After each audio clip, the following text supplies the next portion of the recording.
E aí, pessoal, como é que vocês estão? Tudo certo? Tudo tranquilo? Como é que foi o final de semana? Como é que tá indo a semana de vocês?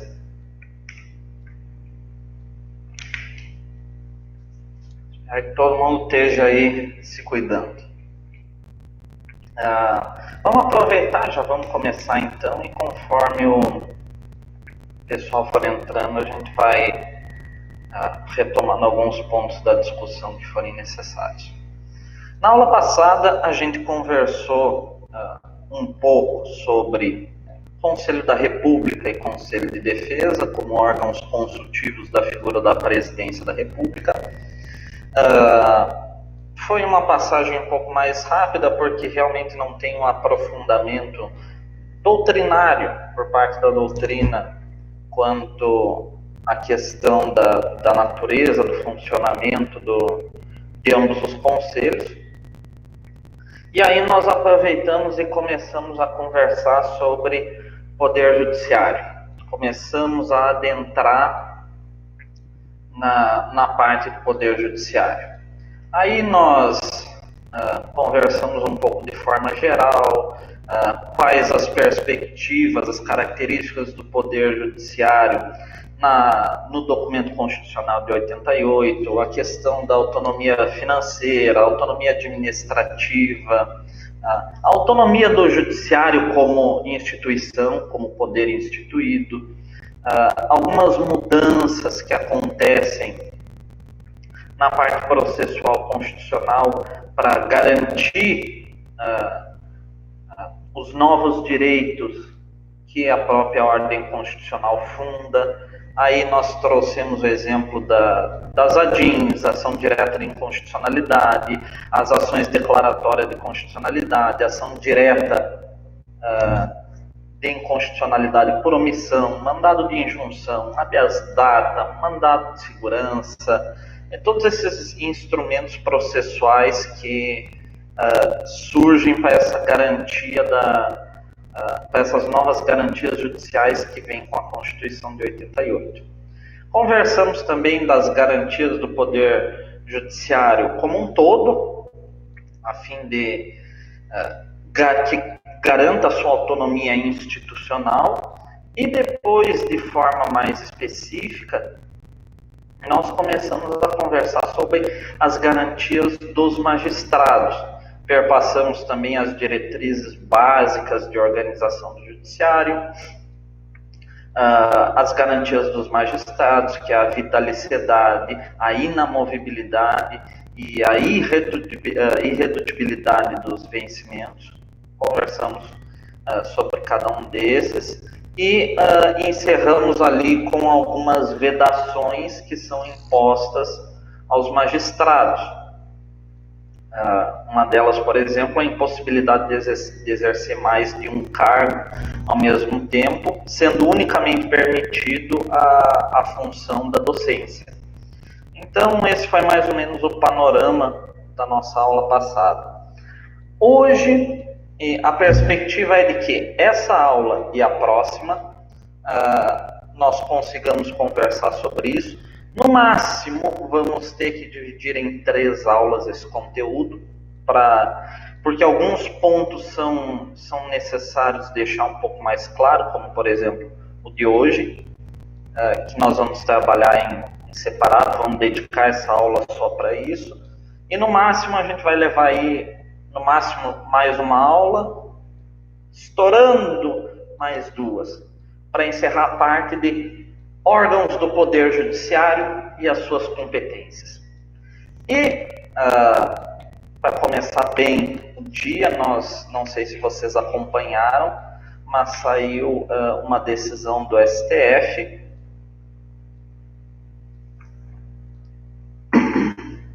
impedindo a nomeação do novo diretor-geral da Polícia Federal, impedindo a nomeação, a posse dele.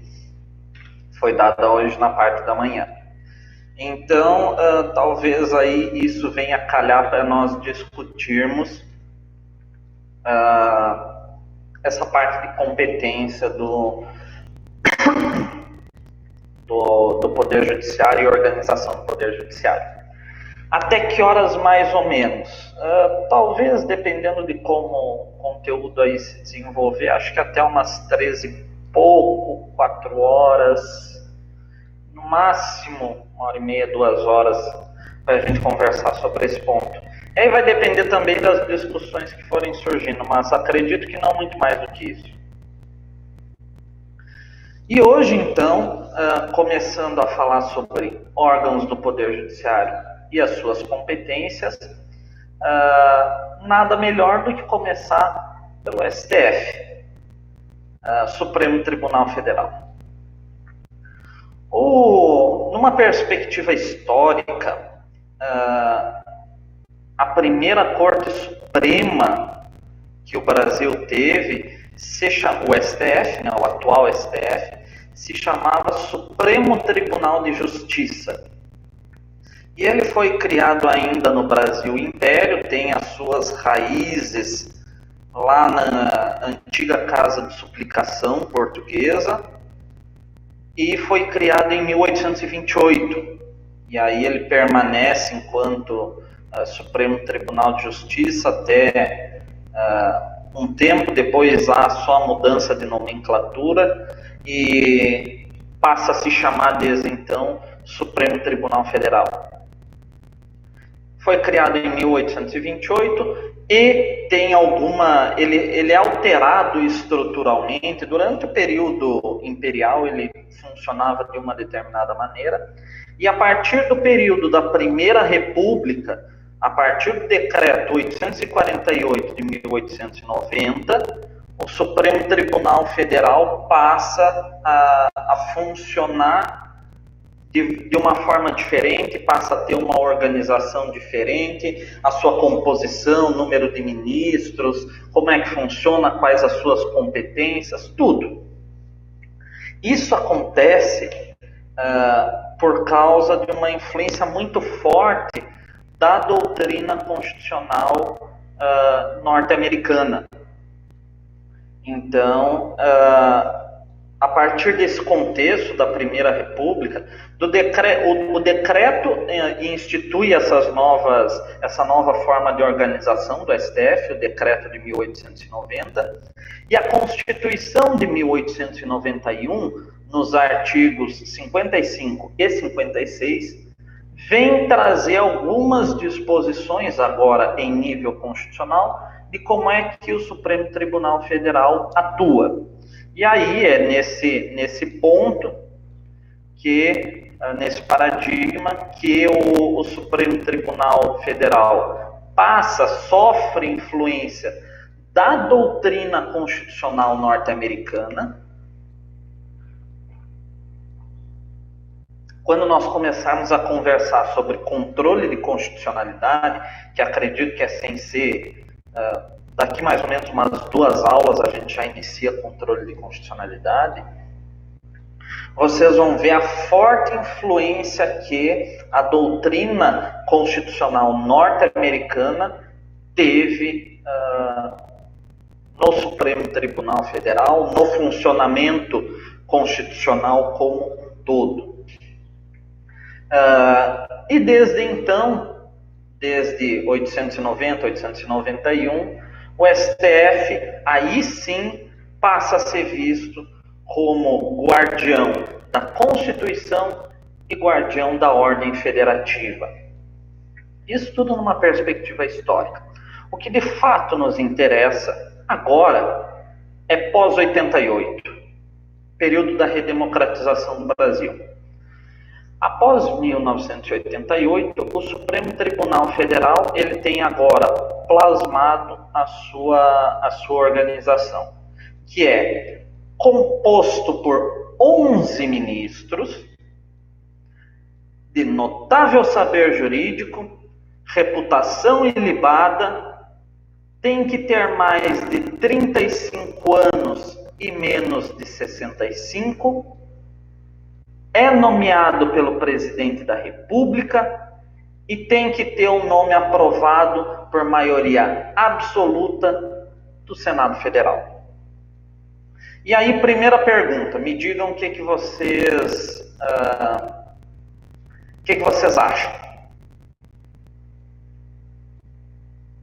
Pode um ministro do STF não ser advogado, não ser juiz, enfim, ele ser só formado em direito? O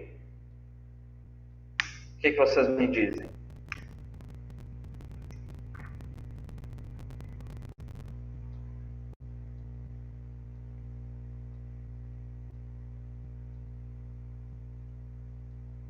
O que vocês acham?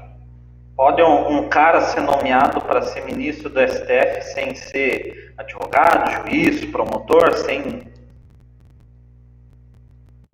Simplesmente o cara ser formado em direito. Se formou em direito, tem mais de 35 e preenche os outros requisitos, ele pode ser ministro?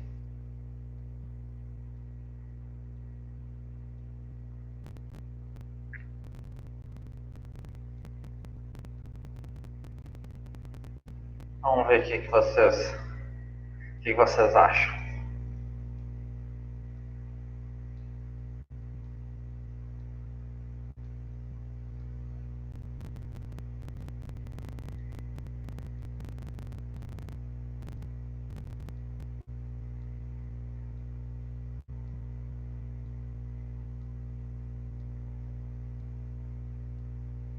E aí, pessoal?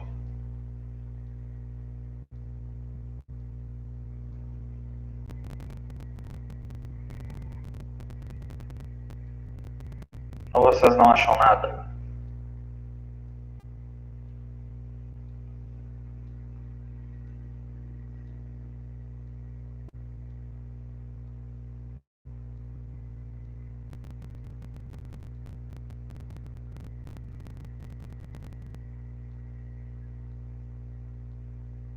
Bom, já que ninguém responde nada, não, para ser ministro do STF não precisa ser juiz, não precisa ser advogado, não precisa ser promotor, nada. Tem até um caso onde não se precisou nem ser bacharel em direito, que foi o caso do ministro Barata Ribeiro, que foi um médico que foi nomeado, indicado para o STF. Ele, inclusive, acabou sendo barrado a nomeação dele no Senado por uma questão política, porque na época em que ele foi indicado, o presidente era Floriano Peixoto e ele tinha uma animosidade muito grande com o Senado Federal. Então, de forma de represália, o Senado Federal vai lá e barra a nomeação do Barata Ribeiro. Mas o Barata Ribeiro foi um médico, não era nem formado em direito e ainda assim poderia ter ocupado cadeira no STF. E veja, mais uma vez, quais os requisitos constitucionais para ser ministro: ter notável saber jurídico, ter uma reputação ilibada, ter mais de 35 e menos de 65 anos e ter o seu nome aprovado por maioria no Senado Federal. Esses são os requisitos. Em nenhum momento fala que você tem que ser juiz, que você tem que ter sido advogado, nada disso. São só reputação ilibada e notável saber jurídico, é o que a Constituição requisita de algo mais técnico, de conhecimento mais técnico. Pois bem, também desde o período da redemocratização, o Supremo Tribunal Federal ele é organizado de que maneira? São duas turmas. O STF é composto por duas turmas.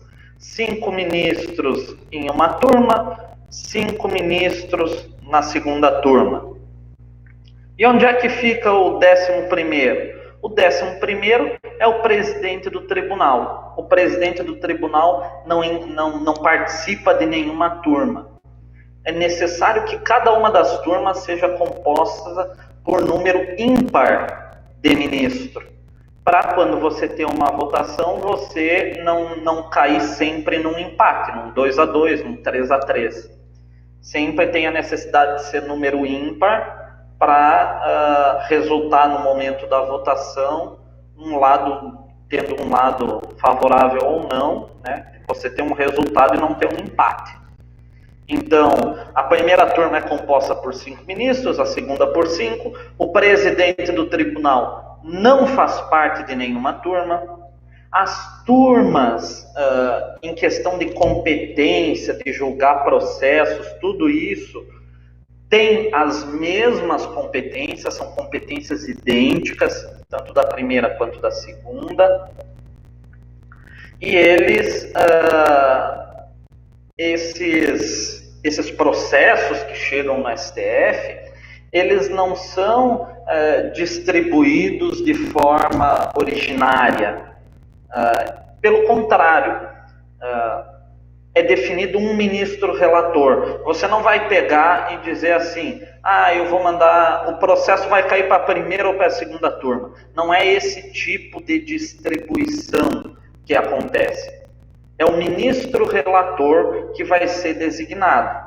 Aí você tem a distribuição por ministro relator. Se o ministro relator for da primeira turma ou da segunda turma, aí sim, depois o processo como um todo, como órgão colegiado, vai ser a turma quem vai julgar. Mas não é distribuído entre turma. Primeiro ele é mandado para um ministro relator e depois aquele ministro que trata que está naquela turma, aí sim eles vão fazer as votações, vão lavrar os acórdãos, tudo.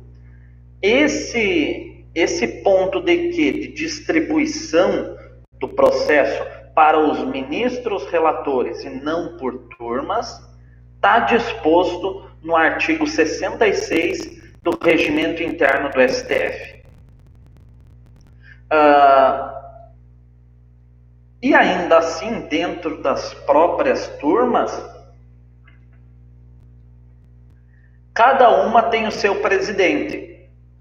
Cada turma tem o seu presidente. E como é que é escolhido o presidente da turma? É o ministro mais antigo. O presidente da turma, via de regra não, por determinação do regimento interno do STF, é o mais antigo. E essa questão do critério de antiguidade para se dizer quem que é o presidente da turma, nós temos que olhar lá o artigo 4º, parágrafo 4º do regimento interno do STF. Lá é que está disposto que quem vai ser o presidente da turma é aquele mais velho, mais antigo. Eu, por exemplo, só agora não me recordo se o Celso de Mello, que é o decano do STF, ele é presidente da primeira ou da segunda turma, agora não me recordo. Mas é sempre o ministro mais antigo.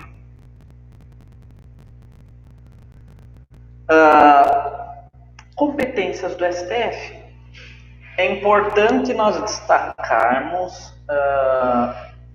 3 pontos na questão da competência do STF. Eu não tenho a pretensão de nós fazermos uma leitura cansativa da Constituição, não é esse o propósito. Pelo contrário, eu vou tentar explicar o máximo possível essa questão organizativa e estrutural das questões relativas ao STF.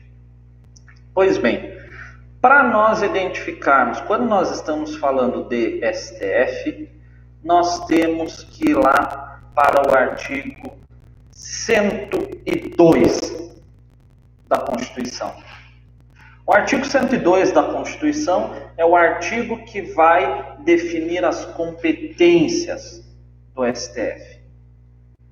O artigo 101 também fala do STF, mas aí é a questão da composição, de como é que é organizado o tribunal. Então, foi aquilo que eu comentei, os requisitos constitucionais, idade, nomeação pelo presidente da República, aprovação pela maioria do Senado, isso tudo está lá no 101. Agora, o 102 é o artigo responsável por determinar as competências do Supremo Tribunal Federal. E a primeira delas está artigo 102, inciso 1º.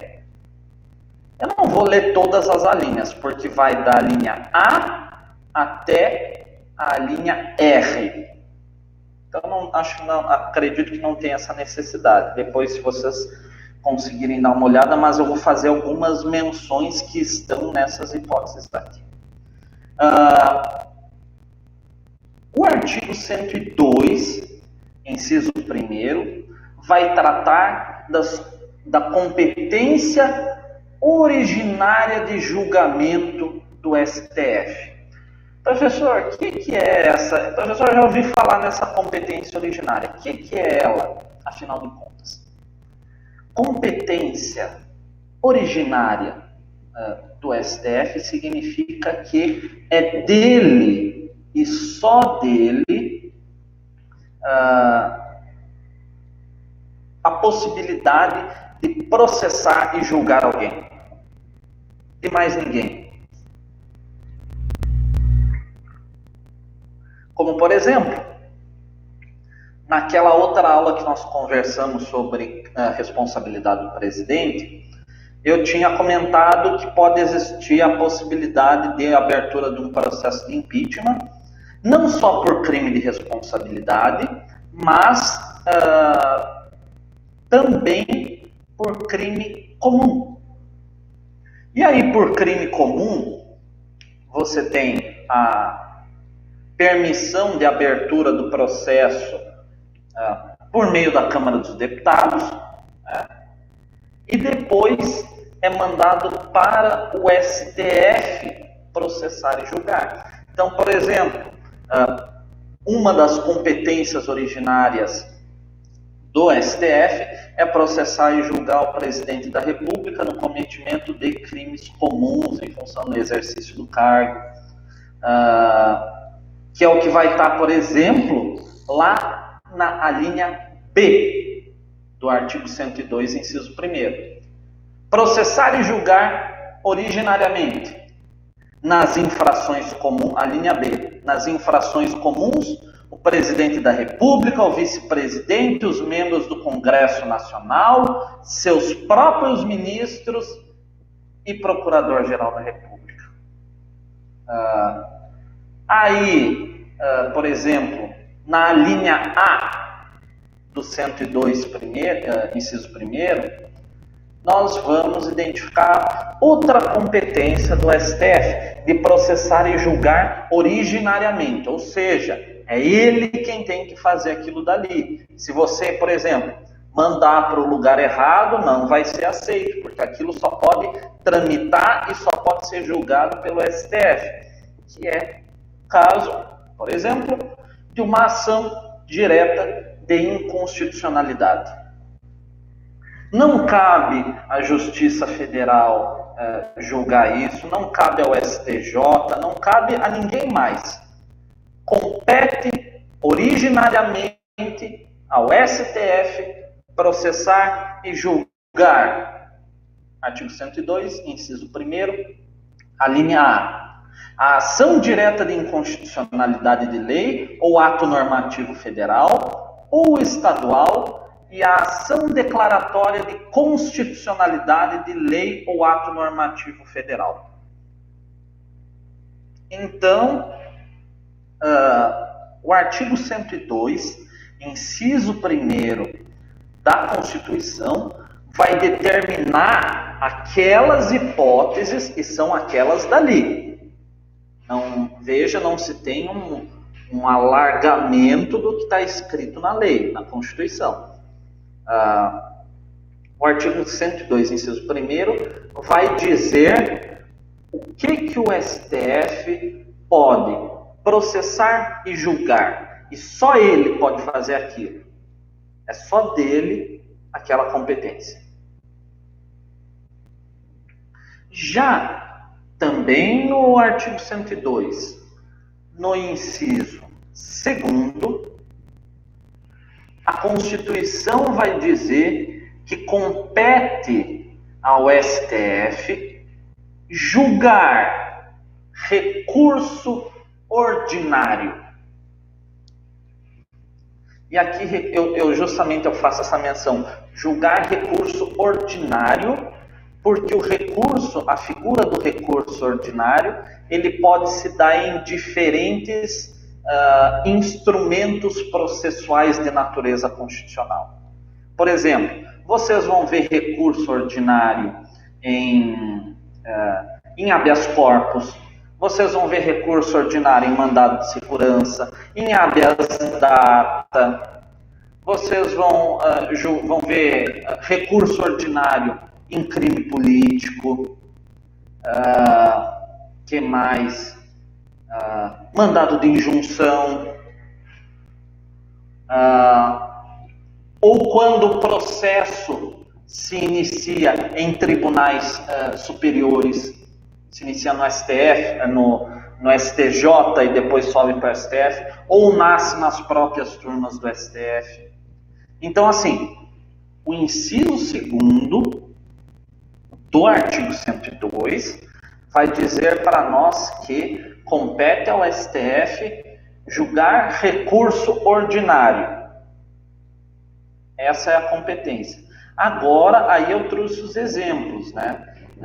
Na linha A do artigo 102, inciso 2º, vai dizer que esse recurso ordinário vai ser julgado nos seguintes instrumentos: habeas corpus, mandado de segurança, habeas data, mandado de injunção, que é decidido em única instância pelos tribunais superiores, e se a decisão for denegatória, ou seja, só vai existir o recurso ordinário, ele só vai chegar no STF se houver decisões denegatórias.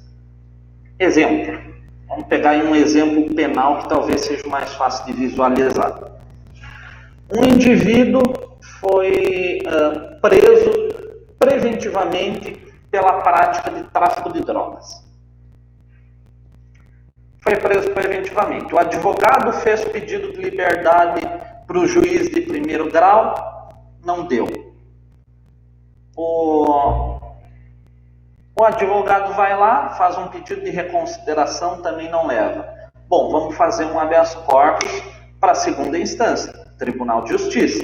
Pois bem, faz um habeas para o Tribunal de Justiça, habeas corpus para o Tribunal de Justiça. Também não leva. Sai o julgamento, não leva a liminar e não leva o mérito do habeas. Bom, aí tem dois caminhos. Ou o advogado faz um novo habeas corpus no STJ, ou ele faz um recurso ordinário constitucional. Isso daí já peguem para quando vocês... eu não sei se vocês já tiveram todas as matérias de penal, se vocês já trataram recursos criminais, mas aí já fica a dica para se vocês ainda vão ter. O recurso de uma decisão denegatória de habeas corpus é recurso ordinário constitucional. O Tribunal de Justiça vai lá, não entende que é caso de se soltar o paciente e mantém a prisão do primeiro grau. Ah, tá, vocês ainda vão ter, então já fica aí a dica. O segundo grau não solta o cara no habeas corpus. Pois bem, você vai lá, como bom advogado que é, você não faltou às aulas de constitucional e você também não faltou às aulas de recursos criminais, você sabe muito bem que você tem dois caminhos processuais a tomar. O primeiro é um pouco arriscado, que é você fazer um habeas corpus para o STJ. Por que é arriscado?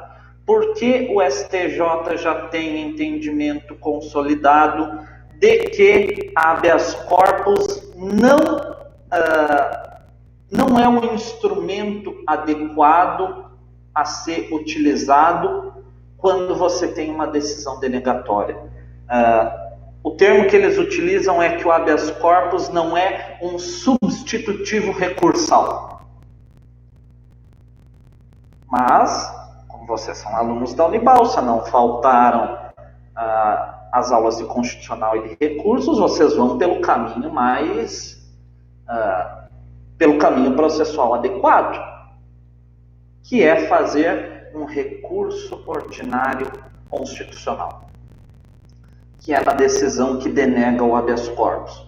Você faz um recurso ordinário constitucional para o STJ, o STJ vai lá e também denega a ordem. Aí você pega e faz um recurso ordinário constitucional para o STF. Então, esse é um dos exemplos onde a figura do recurso ordinário ela é bem prática de ser vista. Mas, por exemplo, quem vai advogar quem pretende advogar no ramo constitucional, fazer ações de massa, tratar com esses instrumentos processuais constitucionais, isso também é aplicado, a figura do recurso ordinário constitucional também é aplicado aos mandados de injunção, aos mandados de segurança também. A figura do recurso ordinário constitucional também pode ser aplicada ao mandado de segurança, mas aí não é competência do STF, aí é outra coisa. Mas só para vocês terem essa noção de que existe essa figura. E para vocês, que se não me engano eram o Carlos e o João Pablo e o Lucas, agora eu não me recordo bem certo, que queriam fazer a prova da OAB em constitucional, tomem cuidado, porque se cair uma decisão denegatória de habeas corpus, uma decisão denegatória de mandado de segurança, uma decisão denegatória de mandado de injunção, vocês têm que fazer um recurso ordinário constitucional. É isso que a banca vai pedir, não é nenhuma outra coisa. É o recurso adequado, e o recurso adequado é esse. Pois bem, e a segunda hipótese do STF ser chamado a atuar num processo a julgar de forma em recurso ordinário é no caso de haver um crime político. Aí, havendo um crime político, o STF também é chamado a fazer esse julgamento em sede de recurso ordinário constitucional. Então, agora vocês já não podem errar essa questão na prova, se cair na prova prática de constitucional. Agora não tem mais desculpa, vocês não faltaram a aula de hoje. Pois bem, continuando. Então, o primeiro inciso do 102 diz quando é que o STF vai julgar de forma originária. Isso quer dizer, eu já tinha explicado, mas talvez aí deixando um pouco mais claro, que o processo se inicia no próprio STF. Dizer que um processo é originário de uma instância significa dizer que ele começa naquela instância.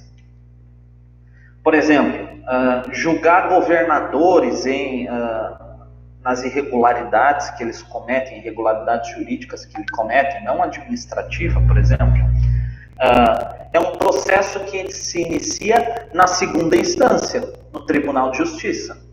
Então, dizer que um órgão judicial tem competência originária significa que o processo vai se iniciar naquela instância. E é isso que o 102, inciso 1º da Constituição vai dizer. No 102, inciso 2º, é o julgamento dos recursos ordinários por parte do STF. E agora vem o inciso 3º, que talvez seja aí uma das figuras onde vocês mais vejam essa atuação também do STF, que é nos chamados recursos extraordinários. Os recursos extraordinários é um instrumento, um recurso constitucional existente, que é para que uma causa, uma determinada lide, seja decidida em única e última instância. Por exemplo, o processo se inicia no primeiro grau, uma parte perde e recorre para o Tribunal de Justiça. Aí, perde no Tribunal de Justiça ou ganha, a outra parte recorre. Aí, a gente já vai ver, isso daí vocês devem estar vendo em recursos, processo civil, recursos com a Rosemara, que é o recurso especial, RESP, para o STJ, e o RE, recurso extraordinário, para o STF. Eles, tanto o RESP quanto o RE, têm requisitos essenciais, primordiais, que devem ser observados lá no Código de Processo Civil. Algumas coisas são trazidas pela Constituição, mas o Código de Processo Civil estabelece quais são esses requisitos, e eles têm que ser observados. Se você tem a sorte, e aí é realmente sorte, porque o STJ tem apertado muito a subida dos recursos. Se o seu processo subir para o STJ, aí você fez um recurso especial, ou você fez ao mesmo tempo um especial e um extraordinário, né? E o STF tem a última palavra para decidir em sede de recurso extraordinário. Decidiu, saiu decisão naquele recurso extraordinário, o plenário do STF é a instituição judicial mais alta do país. O STF é o órgão como um todo, mas a instituição dentro desse órgão, dentro do poder judiciário, é o plenário do STF, é quem detém a última palavra de decisão judicial no país. Porque ainda dentro do STF, que nem eu comentei no começo, nós temos as turmas. E por mais que tenha a decisão, você tem um processo que você perde em uma turma, você ainda tem a possibilidade de fazer um recurso para o pleno do STF, para o plenário. E aí vai para julgamento com os 11 ministros, e aí a decisão que sair dali, bateu o martelo e encerrou. Não tem mais para onde recorrer. Então, o inciso 3º do artigo 102 da Constituição vai dizer que é competência do STF julgar esse recurso extraordinário, né? E nas alíneas e nos parágrafos que tem lá no inciso 3º, vai dizer qual que é a finalidade do recurso extraordinário, o que ele tem que observar. Por exemplo, a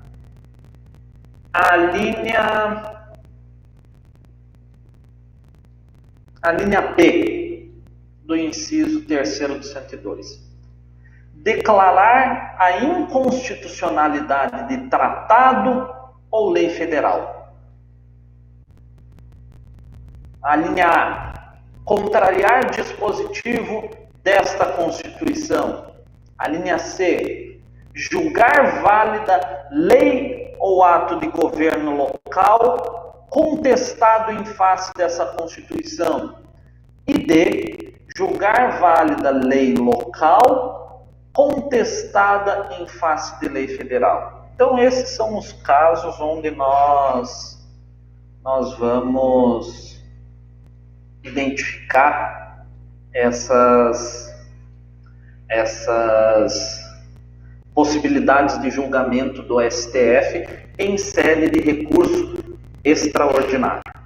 Os requisitos vocês estão vendo lá na matéria de recursos. Acredito que já devam ter entrado no RE, ou se não devem estar entrando. Essas são as principais, são as competências de julgamento do STF. Dito isso, são aí as competências, como é que eu posso dizer? De uma forma um pouco mais ampla, que é o que dispõe cada um dos incisos. Mas agora nós vamos conversar sobre os principais instrumentos processuais constitucionais. Os principais, o núcleo do sistema, do nosso sistema de controle de constitucionalidade são 6. Ação direta de inconstitucionalidade, a ADI, a ação declaratória de constitucionalidade, as ADCs. Se vocês pegarem alguns julgados mais antigos, vocês vão encontrar com a denominação de ADCOM. As arguições de descumprimento de preceito fundamental, as ADPFs. As ADPFs, via de regra, elas são utilizadas para fazer o controle de constitucionalidade dos atos normativos que são anteriores à Constituição de 88. Ou, no caso de uma lei local, municipal, que contrarie uma lei federal. Aí você também utiliza a ADPF. No caso de lei local ou no caso de atos normativos que são anteriores à Constituição de 88. Porque aí você tem a necessária declaração, você tem que ter essa declaração do STF de que aquele ato local ou daquele ato legislativo normativo anterior à Constituição de 88 está em conformidade com os preceitos fundamentais da Constituição. Então é por isso que se utiliza esse instrumento processual. A quarta é a ação direta de inconstitucionalidade por omissão, ADI por omissão. A quinta é o mandado de injunção, MI. E a sexta, o recurso extraordinário, RE. Então, esses 6 instrumentos processuais são aí o núcleo do nosso sistema de controle de constitucionalidade. Agora, fazendo alguns comentários de forma geral a essas competências do STF, e aí é uma questão um pouco mais crítica, mas primeiro eu vou fazer o comentário para depois fazer a crítica do seguinte: por mais que nós tenhamos a Constituição trazendo de forma clara que a competência do STF é aquilo que está no artigo 102, incisos 1º, 2º, 3º, nas suas alíneas, tudo bonitinho, desenhado, redondinho, a jurisprudência do próprio STF, e aí veja a contrariedade do negócio, né? O próprio STF dizendo o que o STF pode fazer, tem admitido a possibilidade de uma extensão, de uma ampliação da própria competência que expressa. Isso é o que nessa jurisprudência do STF se chamou de competências implícitas. E essas competências implícitas, que nada mais é do que essa ampliação, essa extensão daquilo que está no texto constitucional, ela se diz que ela resulta implicitamente do próprio sistema constitucional. Então, nesse sentido, o que o STF tem adotado, por meio da sua própria jurisprudência, é o caso de uma interpretação extensiva ou compreensiva do texto constitucional. E o texto constitucional não seria fechado, ele seria poroso, e que, portanto, o próprio STF, por meio da jurisprudência, vem e complementa aquilo que não está expresso na Constituição, mas que deriva do sistema constitucional. E aqui vem a crítica, formular ela de uma forma bem objetiva. É o próprio STF dizendo o que o STF tem que fazer. Não é o que a Constituição diz que o STF tem que fazer, mas é o STF dizendo que o STF tem competência para fazer. E aí acaba tendo uma própria extrapolação daquilo que está posto na Constituição. Não compete ao STF dizer o que a Constituição não disse. Compete ao STF simplesmente, no processo de interpretação das leis, dizer se algo é lícito ou se algo é ilícito. Direito ou não direito. Licitude e não licitude. E não botar chifre em cabeça de cavalo. Dizer o que a Constituição não diz. Porque a Constituição, nesse ponto, ela é bem expressa, ela é bem pontual. Então, aí fica registrado essa crítica que eu... Aí é uma pequena crítica que eu tenho quanto a essa questão do próprio STF vir dizer quais são as suas competências. Então, mas agora, alguns exemplos de como o STF fez essa extrapolação, como que o STF aplicou extensivamente essa ideia de competência no contexto constitucional.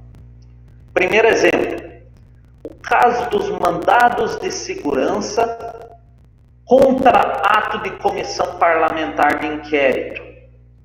E aí, talvez você se lembre das nossas conversas de CPI, quando alguém acha que está sendo violado no seu direito líquido e certo, como, por exemplo, está sendo grampeado por uma CPI, que não pode, a interceptação telefônica é proibido, né? A quebra do sigilo telefônico pode ser, mas a interceptação é proibida. Ou até mesmo no caso de quebra de sigilo telefônico, a pessoa que teve o sigilo quebrado pode entrar com um mandado de segurança no STF contra o ato cometido pela Comissão Parlamentar de Inquérito. Outro exemplo de ampliação dessas competências. O habeas corpus, no caso de alguém que é procurado pela Interpol, a Polícia Internacional, e tem um mandado de prisão que é expedido por um juiz estrangeiro. Cabe ao STF processar e julgar o habeas corpus contra a Interpol. Cabe a ele fazer esse julgamento.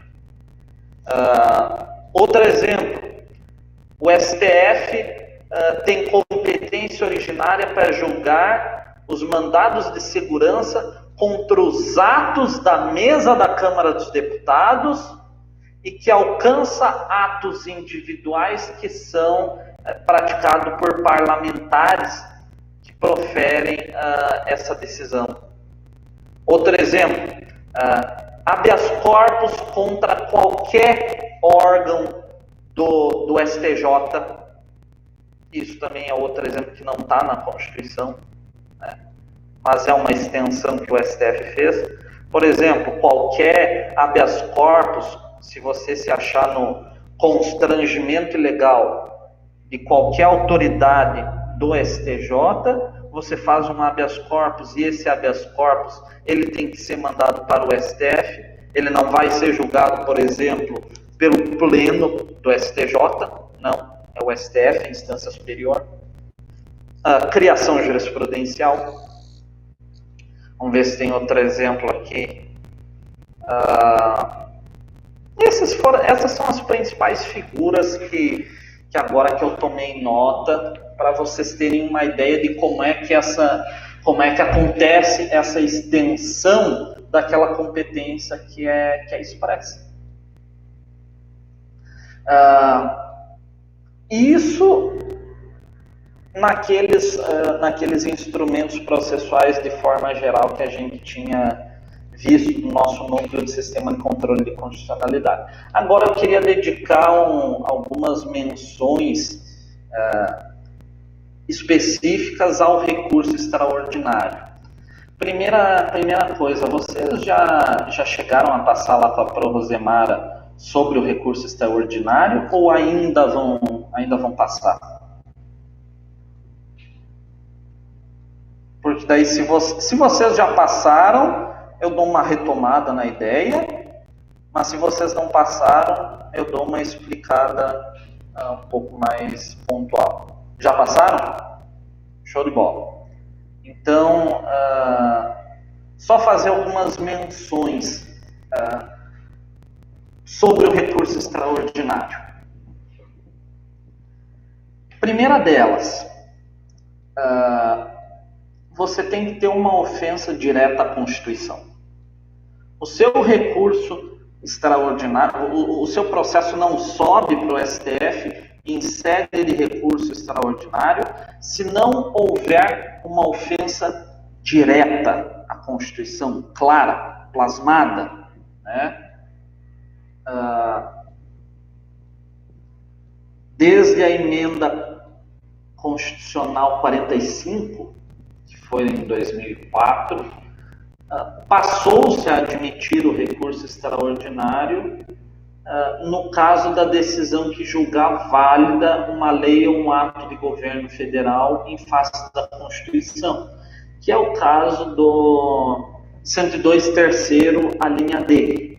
Então, para o recurso extraordinário, outro ponto, precisa ter um duplo grau de admissibilidade, que é feito pela Corte AQO e pelo próprio STF, ou seja, a presidência, quem é responsável por fazer isso é a presidência do STJ, é a presidência do órgão recorrido, quem vai verificar os requisitos de admissibilidade do recurso para a instância superior, assim como, por exemplo, um RESP, é a presidência do Tribunal de Justiça que vai fazer o primeiro juízo de admissibilidade.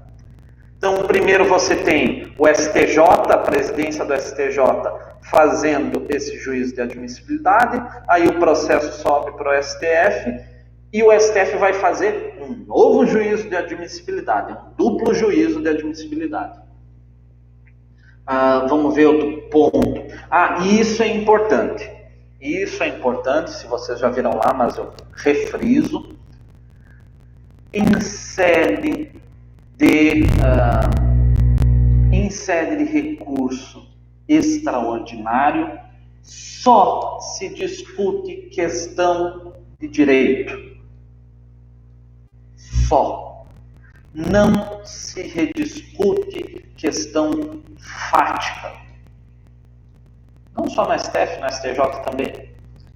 Mas aqui, não se reexamina prova, não se reexamina questão de fato. Um recurso extraordinário, simplesmente se discute a questão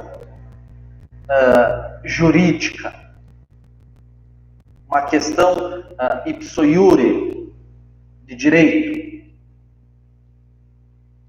Tudo que for relacionado a se fizer a menção de que tem que reanalisar a prova ou rediscutir alguma questão de fato, já provavelmente aí o teu recurso extraordinário já vai cair fora, já vai ser soterrado, porque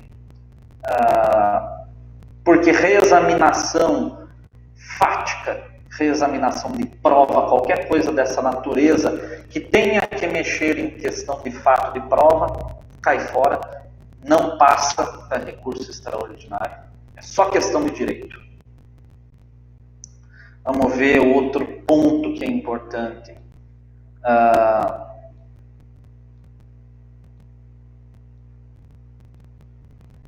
O recurso extraordinário, a função dele é impugnar aquelas decisões que são proferidas ou em instância única ou em última instância. Geralmente vocês vão ver casos de última instância, mas nos quais nós não podemos interpor mais nenhum outro recurso. Ou seja, eu já fiz tudo o que eu podia fazer. Todos os recursos possíveis para levar a instâncias superiores já foi utilizado. Então não sobra mais nada. Aí sim, eu só tenho a opção do recurso extraordinário. Esses pontos são importantes frisar nessa retomada da ideia de recurso extraordinário. Como vocês já viram, essa matéria de recurso extraordinário lá com a Rosemar, eu não vou fazer, eu preparei algumas coisas nos slides que eu vou disponibilizar, alguns pontos que tratam umas coisinhas mais específicas, inclusive questão do que o próprio CPC traz. Então, como vocês já viram, eu não vou fazer esse reaprofundamento desnecessário. Mas no material consta, e como vocês já tiveram essa aula, talvez vocês... vai funcionar como só como refrescar a memória. Outro ponto que também é importante saber é que lá no artigo 102, parágrafo 3º, nós temos a figura da repercussão geral. Outro ponto que é importante compreender no contexto do recurso,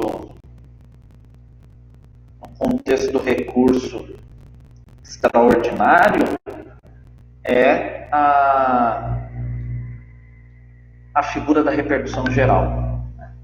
O processo, ele não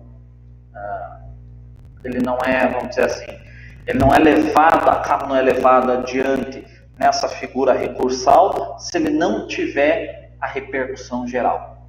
E aí vocês vão perguntar, professor, o que é a repercussão geral? Pois é, né? O que é a tal da repercussão geral? A Constituição não diz, só diz que tem que ter, mas não especifica o que é essa repercussão geral. Como é que a gente sabe? Para isso, existem aí essas normativas internas do próprio STF. Na emenda regimental 21 de 2007,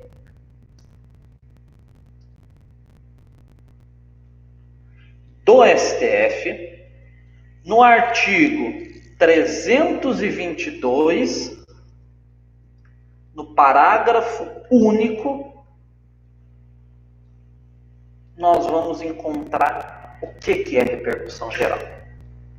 E vai dizer lá no parágrafo único: para efeito da repercussão geral, será considerada a existência ou não de questões que, relevantes do ponto de vista econômico, político, social ou jurídico, ultrapassem os interesses subjetivos das partes.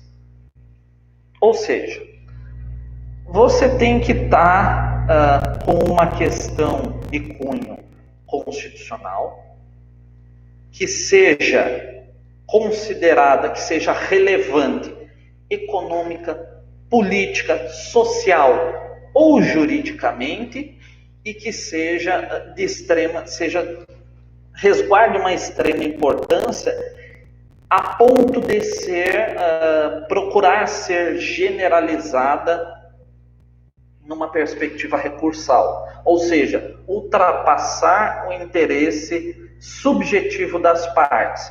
Uma das coisas que a gente vai ver, e aí vocês também já devem ter visto com a própria Zemara, e aí eu pergunto, qual o efeito de uma decisão em recurso extraordinário? Qual a extensão dela? O que vocês me dizem?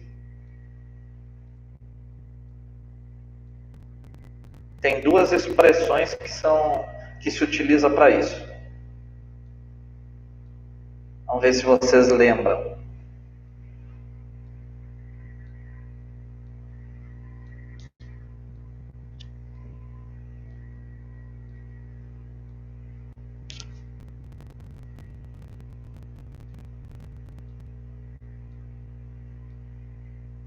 Eu vou jogar duas aí. Tá, perfeito. Quando você tem uma decisão em recurso extraordinário, ela produz efeitos jurídicos. Qual que é a extensão dos efeitos jurídicos de uma decisão em recurso extraordinário?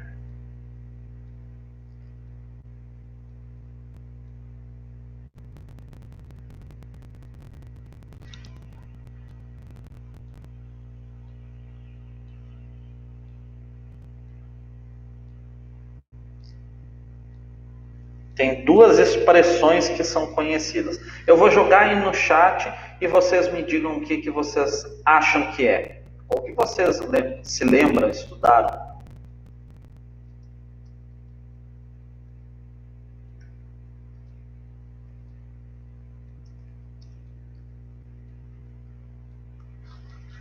Qual dessas duas vocês acham que é? Inter partes ou erga omnes?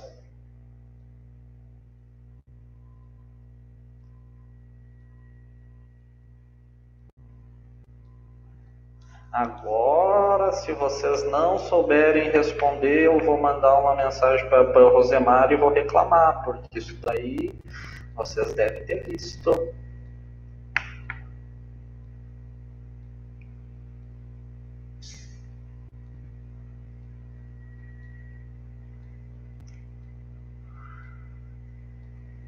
Quando a gente fala de extensão dos efeitos jurídicos, é essas duas hipóteses. Depois conta aí para nós o que estava pensando. Mas aí, pessoal, todos vocês que estão vendo, o que vocês acham que é? Tá, erga omnes, ok. O resto do povo, o que acha?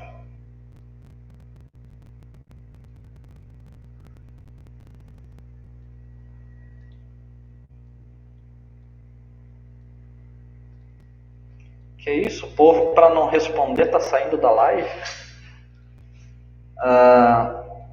Os efeitos da decisão. Quando nós chegamos e vamos dizer o seguinte: os efeitos da repercussão geral é ultrapassar o interesse subjetivo das partes. Dizer isso significa que quando nós tivermos uma decisão em recurso extraordinário, nós vamos ter uma extensão desses efeitos que também ultrapassa o interesse subjetivo, meu e teu. Dessa maneira, a extensão dos efeitos de uma decisão em recurso extraordinário é erga omnes, e não inter partes. Por exemplo, a decisão em um habeas corpus ou em recurso ordinário constitucional em habeas corpus, ela não tem efeito para todos. Ela tem efeito entre as partes. Entre o Estado, por exemplo, que é o Estado acusador, e aquele que está tendo a sua liberdade constrangida. E isso é um efeito interpartes, seja na própria figura do habeas corpus, seja no recurso ordinário constitucional em habeas corpus. Agora, quando nós falamos em recurso extraordinário, não. Nós temos aí uma situação jurídica que ultrapassa o interesse subjetivo. É por isso que, no recurso extraordinário, nós temos efeito erga omnes e não interpartes. É por isso. Então, está aí outro ponto para vocês se lembrarem de alguns pontos quanto ao recurso extraordinário. O recurso extraordinário tem que ter repercussão geral. Né? E aí eu entro num tema que eu particularmente gosto, porque eu gosto de debater na crítica que eu faço em cima disso. Em outras oportunidades em sala de aula eu já comentei, acho que foi inclusive o Carlos Eduardo que tinha falado, a Genisa estava junto, o Lucas também, acho que até o João Paulo estava, num final de aula onde nós estávamos discutindo sobre súmula vinculante. É o que a gente vai começar a conversar agora. A figura da súmula vinculante, ela é muito semelhante ao precedente judicial. Parênteses, fazendo aí uma retomada de história e teoria do direito. Nós temos duas famílias, duas tradições jurídicas no mundo, duas grandes tradições jurídicas no mundo, que é a tradição da common law, do direito costumeiro, e aí os países que comumente se utilizam da common law é o direito anglo-saxão, todos os países que compõem o Reino Unido, e nos Estados Unidos, enquanto que a outra tradição, a outra grande tradição jurídica, é a tradição romano-germânica, que se origina a partir das perspectivas italiana e da Alemanha de construção do direito. A família romano-germânica, a tradição romano-germânica, ela é uma tradição muito mais rígida. Em que sentido? Toda prescrição legal e toda prescrição de direito era prevista de forma escrita, de forma cunhada, escrita, de forma escrita, positiva. Eu não queria utilizar o termo positivo, porque aí é um termo mais específico de teoria do direito, mas a ideia de um direito positivado na lei, que é o que marca a tradição romano-germânica, ao qual o Brasil se filia. O Brasil é um país de tradição romano-germânica, de produção do direito. E a outra tradição jurídica, que é a tradição de common law, ela é muito mais flexível, mas ela tem um porém do porquê que ela é flexível. Se nós observarmos agora, historicamente, a Inglaterra, pelo menos de 1215 em diante, do Act of Settlement, enfim, vamos colocar aí, o Reino Unido. O Reino Unido, de forma mais específica, a Inglaterra,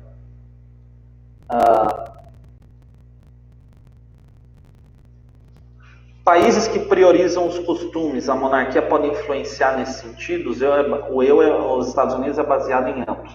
Era isso que eu ia falar agora. O modelo de tradição common law, que é o modelo de tradição de direito comum, e aqui eu preciso fazer uma distinção, é uma distinção conceitual, mas sem essa distinção conceitual tem confusão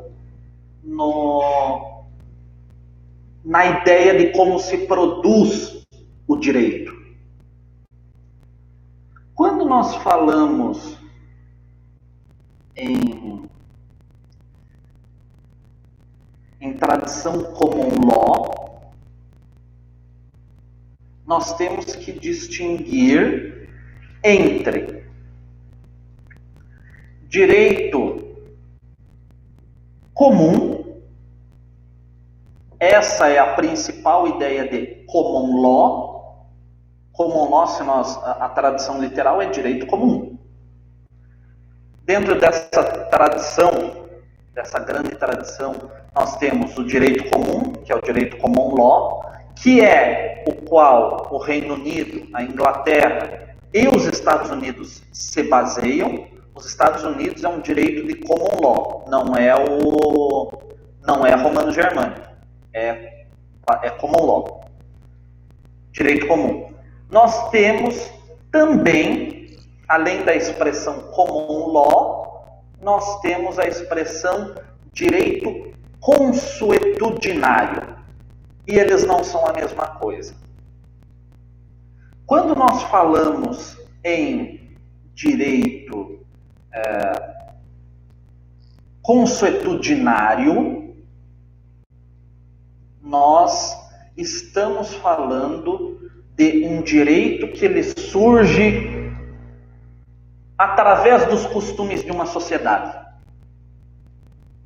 Essa ideia de consuetudinário vem através dos costumes de uma sociedade e eles não passam por um processo formal de criação de leis, onde você tem um poder legislativo que cria essas leis, que cria emendas constitucionais, enfim.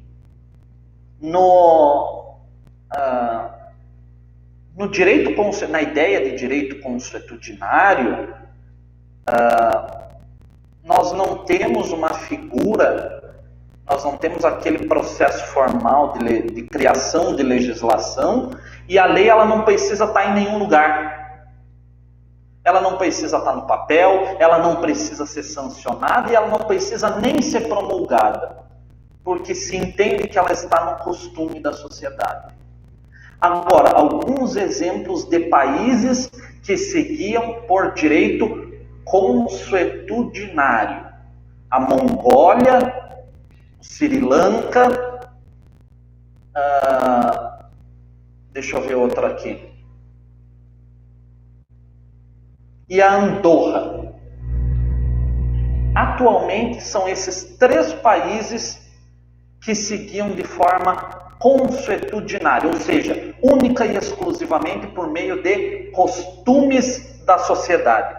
Você não tem, no direito consuetudinário, você não tem a figura do processo legislativo.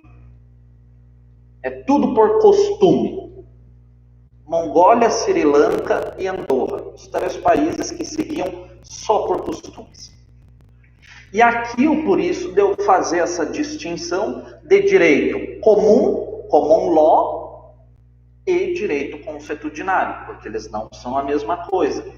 Na tradição common law, que é a tradição anglo-saxônica, a qual os Estados Unidos herdaram porque foram colônia da Inglaterra, na tradição anglo-saxônica, na tradição common law, de direito comum, você tem a figura do parlamento, você tem a figura do processo legislativo, você tem a deliberação das leis, você tem o sancionamento e promulgação por parte do Poder Executivo, da rainha. Você tem toda aquela separação de estrutura, de separação de poderes, de freios e contrapesos, de relações, de formação de processo processo legislativo, de formação de legislação, você tem tudo isso. E é nesse ponto que se distingue a common law com o direito a ideia de direito consuetudinário. Pois bem, agora pegando common law. Isso não quer dizer que, e aqui a contrariedade do sistema da tradição romano-germânica, é de que o direito ele não é produzido de forma escrita. Ah, professor, mas não é que nem o direito consuetudinário? Então, não, porque no direito consuetudinário você não tem nem a figura do processo legislativo. Aqui você tem. Mas isso não quer dizer que o direito na common law ele não prescinda, ou seja, ele ignore completamente os processos legislativos. Ele não pode ignorar isso.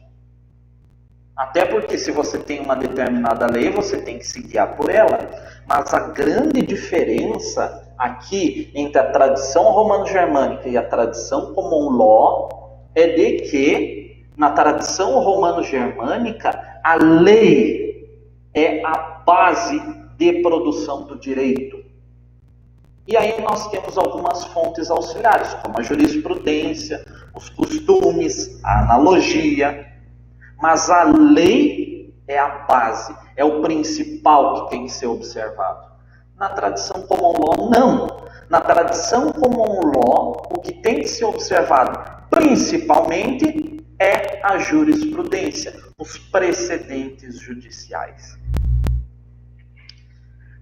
Quando nós falamos então em precedentes judiciais, por que, agora voltando àquela minha primeira colocação, por que na Inglaterra e nos Estados Unidos, nos países de tradição common law, de direito comum, eles não têm esse problema de ficar recorrendo à lei? Historicamente, o parlamento inglês, a força do rei, é diminuída a partir de 1215 com a Magna Carta Libertatum, que é um documento feito pelos nobres da Inglaterra do século XIII, de que limita os poderes do rei. É uma das coisas que depois vai influenciar a teoria do governo civil de John Locke. A partir da Magna Carta, os poderes do rei foram consideravelmente diminuídos. Depois tiveram outros documentos, como o Act of Settlement e outros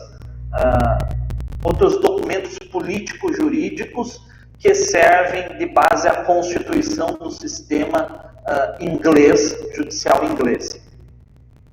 Mas o que acontece é que, desde, no mínimo, 1300, para não jogar lá para 1215, mas põe aí, no mínimo de 1300 até hoje, a tradição jurídica inglesa é uma só. Mais de 700 anos de tradição jurídica. Ou ainda, se a gente não quisesse jogar lá para trás, no mínimo, põe aí de 1778. Só deixa eu conferir se a data é essa mesmo. 1776, perdão. 1776, que é quando acontece a Revolução Americana. Então, põe aí, se nós formos observar mesmo, cerca de 700 anos, um pouco mais, se nós formos um pouco mais limitados à questão, ao período da modernidade, nós temos aí um pouco mais de quase 300 anos de tradição jurídica. E nos Estados Unidos, a mesma coisa. Desde 1776, com a Revolução Jurídica, a Revolução Americana, o sistema jurídico americano de tradição jurídica é o mesmo. Aí também há quase 300 anos. É por isso que esses dois países, Estados Unidos e Inglaterra, eles não têm problemas com a figura do precedente judicial. Porque o precedente judicial é, via de regra, um caso marcante na história jurídica, na história do tribunal, onde geralmente é a Suprema Corte quem faz, eles criam um ruling.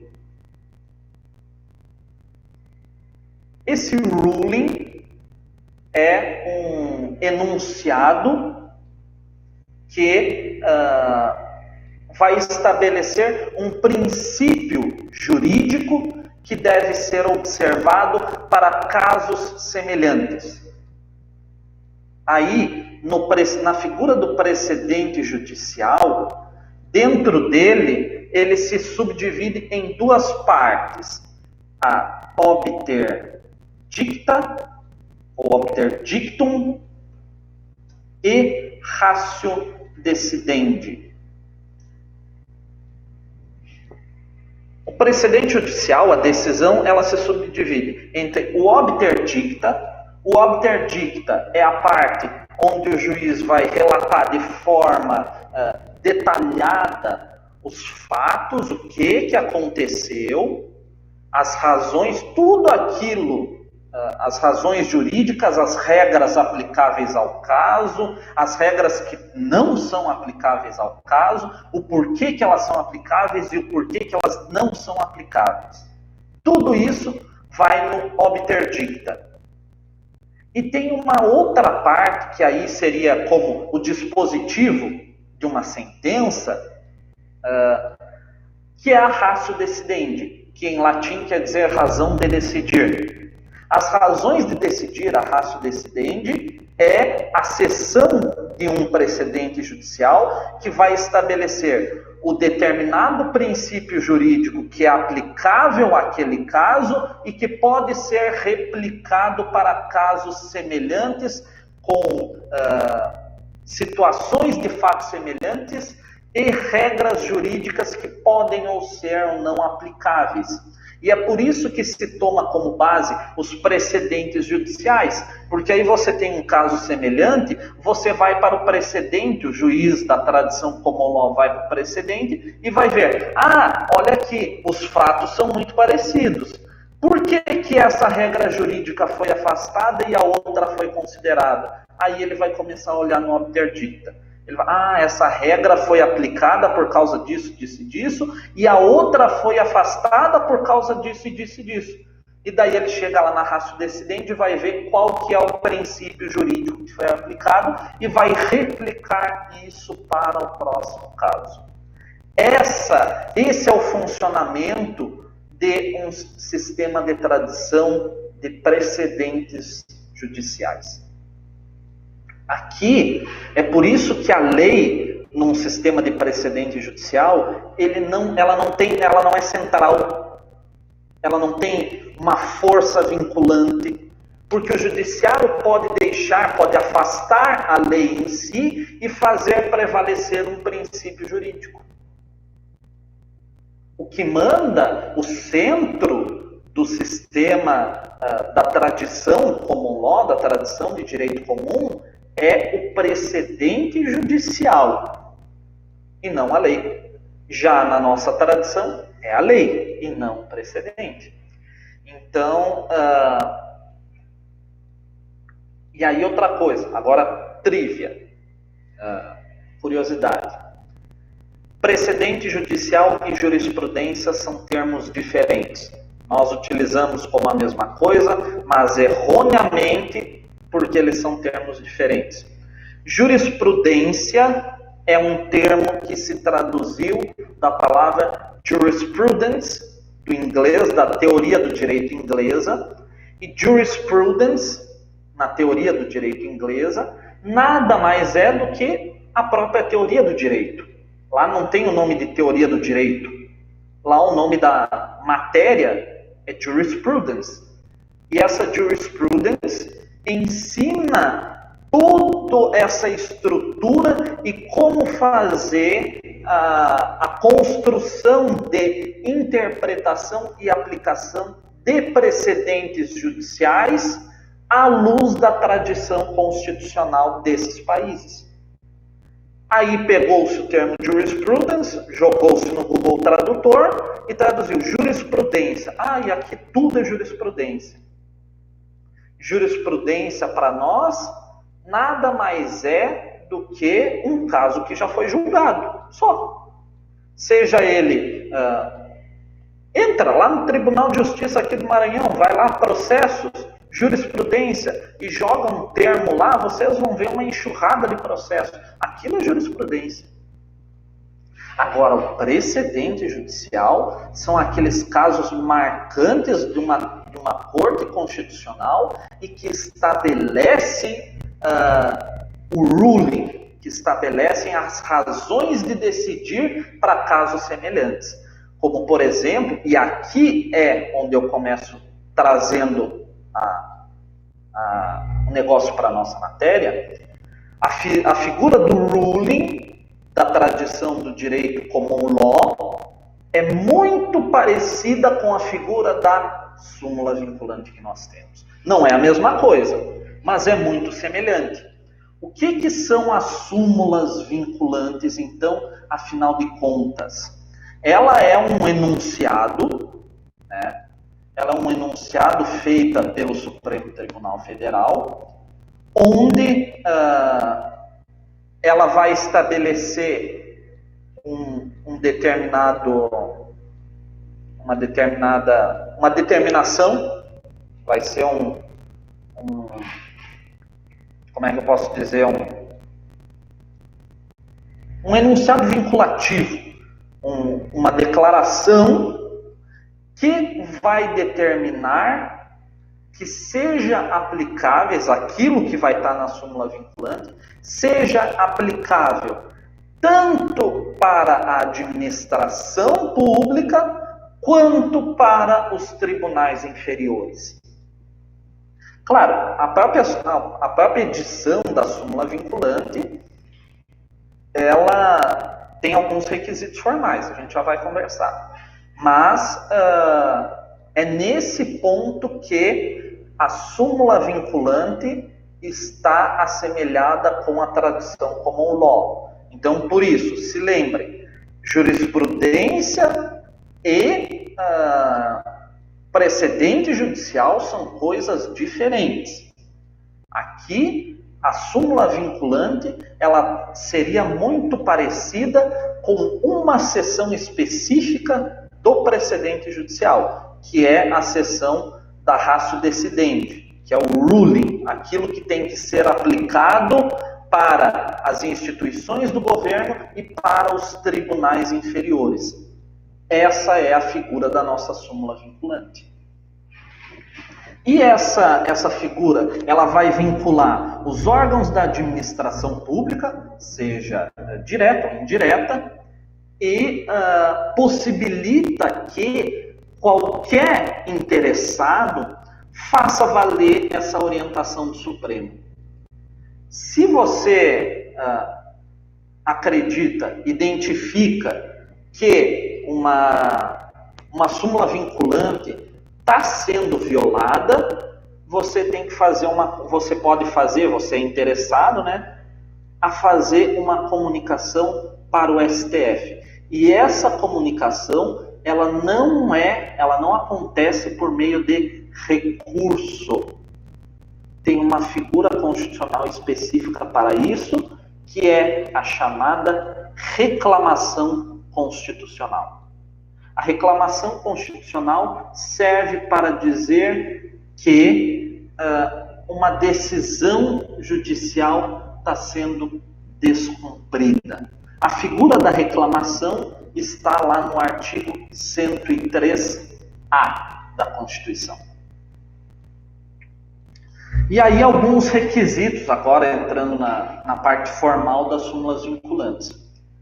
Para se ter uma súmula vinculante, primeiro, você tem que ter uma matéria de cunho constitucional e que tenha sido objeto de muitas decisões, de reiteradas decisões, seja do plenário do STF ou seja das turmas do STF.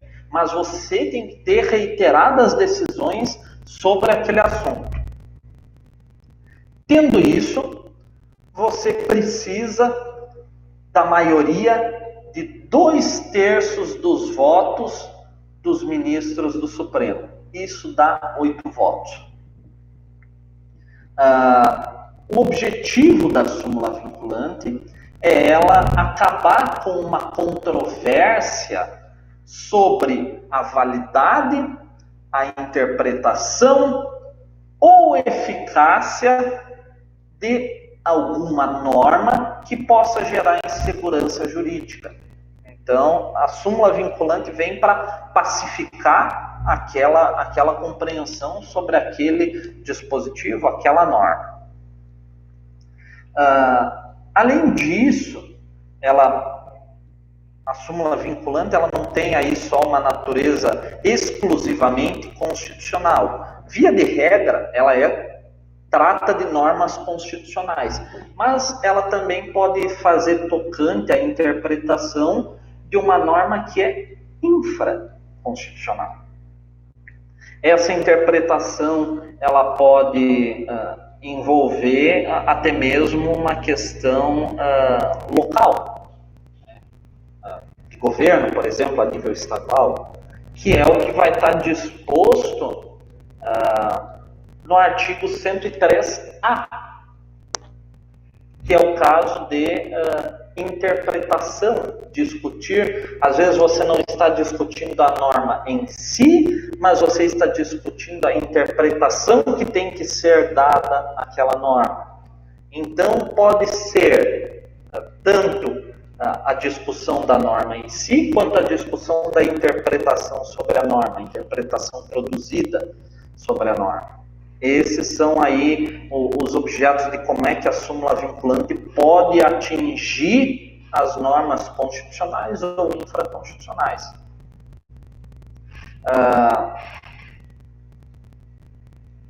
Se vocês observarem, isso, claro, se vocês fossem fazer uma pesquisa um pouco mais a fundo, a fim de curiosidade, vocês iam identificar que, de forma comum, normalmente, as súmulas vinculantes, elas são formuladas a partir de questões processuais de massa, questões homogêneas. Elas envolvem matérias previdenciárias, administrativas, tributárias, até mesmo discussão de norma processual pode ser objeto de súmula vinculante. E elas necessitam de uniformização, de padronização. Esse é que é o grande objetivo a ser alcançado pela súmula vinculante. Uma uniformização, uma padronização na interpretação e aplicação daquela norma. É nesse ponto que ela se assemelha com os efeitos de um precedente judicial. Isso não quer dizer que a súmula vinculante valha para sempre. Fez uma súmula vinculante e nunca mais vai... Não. Existe a possibilidade, era isso que eu ia falar, existe a possibilidade da súmula ser cancelada ou revisada. Para ela ser cancelada ou revisada, precisa-se, primeiro, de 2/3 dos membros do STF, de novo, 8 votos. Esse cancelamento, essa revisão, ela pode acontecer de ofício. O próprio tribunal identifica que aquela questão por exemplo, já foi internalizada e não se tem necessidade daquilo, ou é algo que caiu em desuso pela própria prática dos tribunais da administração como um todo, e aí resolvem revogar de ofício, ou pode haver uma provocação. Quem é responsável por fazer essa provocação são algumas figuras específicas que estão lá no caput do 103A e no parágrafo 2º, que são eles.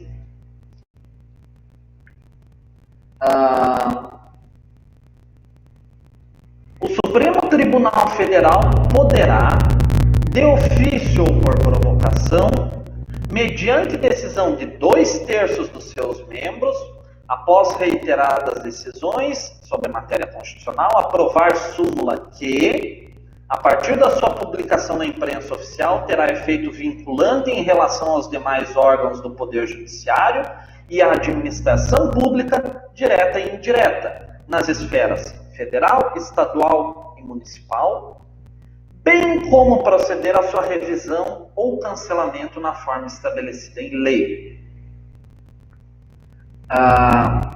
Parágrafo 2º. Sem prejuízo do que vier a ser estabelecido em lei, a aprovação, revisão ou cancelamento da súmula poderá ser provocada por aqueles que podem propor ação direta de inconstitucionalidade. Então, quem pode, essa revisão ou cancelamento da súmula, ela pode ser de ofício pelo próprio tribunal, ou aquelas pessoas que podem propor uma ADI também podem propor a revisão ou o cancelamento da súmula vinculante. Quem pode fazer esse pedido, então, é os mesmos que são legitimados para propor a ADI. E quais são os limites da súmula vinculante?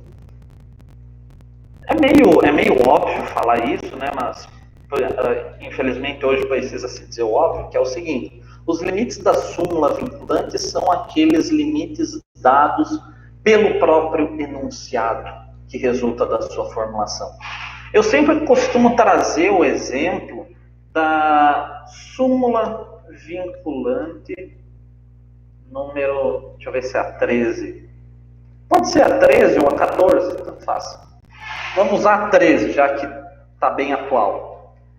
A nomeação de cônjuge, companheiro ou parente em linha reta ou colateral ou por afinidade até terceiro grau, inclusive da autoridade nomeante ou de servidor da mesma pessoa jurídica investida em cargo de direção, chefia ou assessoramento, para o exercício de cargo em comissão ou de confiança, ou ainda de função gratificada na administração pública direta e indireta em qualquer dos poderes da União, Estados, do Distrito Federal e dos municípios, compreendido ajuste mediante designações recíprocas, viola a Constituição.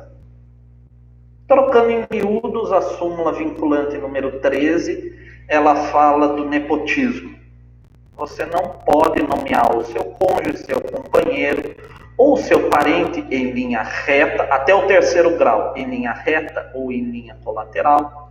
Ou seja, você não pode nomear filhos, netos e bisnetos, você não pode nomear avós, pais, avós e bisavós, você não pode nomear o seu cônjuge e você não pode nomear também, por exemplo, tios ou sobrinhos, para ocupar cargos em comissão, cargos de confiança, cargos de direção, de chefia, de assessoramento, seja em qualquer um dos poderes da União, dos Estados e do Distrito Federal e dos municípios, né? Viola a Constituição esse ato. Então, esse é um exemplo de como a própria Constituição aí traz os limites.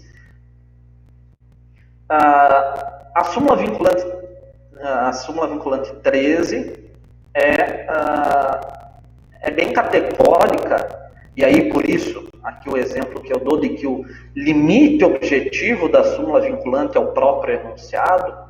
A súmula fala em parentes, né, em linha reta ou colateral ou por afinidade, até o terceiro grau. Isso não quer dizer que parentes de quarto, quinto, sexto grau não possam ser nomeados. A súmula vinculante, nesse ponto, ela é objetiva, até terceiro grau. Mais do que isso, não fica caracterizado aquela ideia do nepotismo. Daí você até pode argumentar de que por mais que seja parente com mais de terceiro grau, tem afinidade, tudo, né? Mas a súmula é bem clara nesse ponto. Então, os limites da própria súmula, os limites objetivos da súmula, é aquilo que está no próprio enunciado. E o que acontece, então? Isso é o que eu comentei antes, mas só fazendo aí a retomada e fazendo essa amarração dessa nossa conversa de hoje. Quando a súmula vinculante ela é desrespeitada, cabe-se fazer uma reclamação. E não é, por exemplo, não é recurso extraordinário, não é nada. É reclamação constitucional, que tem previsão explícita, não só no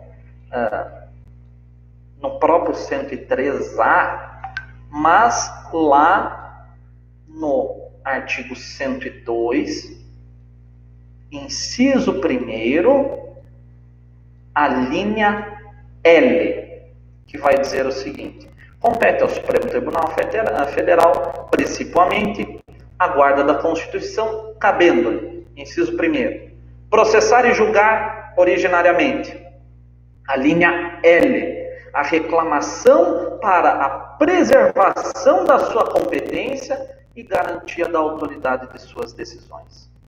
Então, a figura para você dizer que uma súmula vinculante está sendo desrespeitada é a figura da reclamação constitucional, que é feita perante o próprio STF, com base no 102, inciso 1º, a linha L, para fazer valer aquelas decisões, aquela decisão do Supremo Tribunal Federal. Por exemplo, um presidente que descumpre súmula vinculante comete crime de responsabilidade. Uma das causas de crime de responsabilidade é o descumprimento das leis ou das leis e decisões judiciais. E a súmula vinculante se encaixa aí. Então, é feito por meio de reclamação. Não façam recurso extraordinário para a súmula vinculante que é desrespeitada. O recurso não vai ser recebido porque não é o instrumento processual adequado. Seja por não ser o instrumento em si, e seja porque a matéria que está sendo veiculada não é albergada pelas hipóteses do recurso extraordinário, tanto por um lado quanto pelo outro. Não tem compatibilidade de um com o outro. Então é por isso que existe a figura específica da reclamação constitucional em caso de violação, de descumprimento, de desrespeito às súmulas vinculantes. Alguém ficou com alguma dúvida, alguma coisa? Que eu ia fazer o comentário, que eu já, inclusive acho que eu já até comentei em sala de aula, pessoal, tudo. Eu particularmente tenho algumas restrições com a súmula vinculante, que elas possibilitam o ativismo judicial, que é o STF extrapolar as suas atribuições enquanto poder judiciário e acabar promovendo criação de direito, que é uma atribuição natural do legislativo. Então, acho que é isso, pessoal. Se não tem mais nenhuma dúvida, nada, ficou tudo tranquilo, nós vemos aí na nossa próxima semana. Esse material tem uma ótima semana, um bom feriado, se cuidem e não façam nada do que eu não faria. Nos vemos na semana que vem. Até mais, um abraço.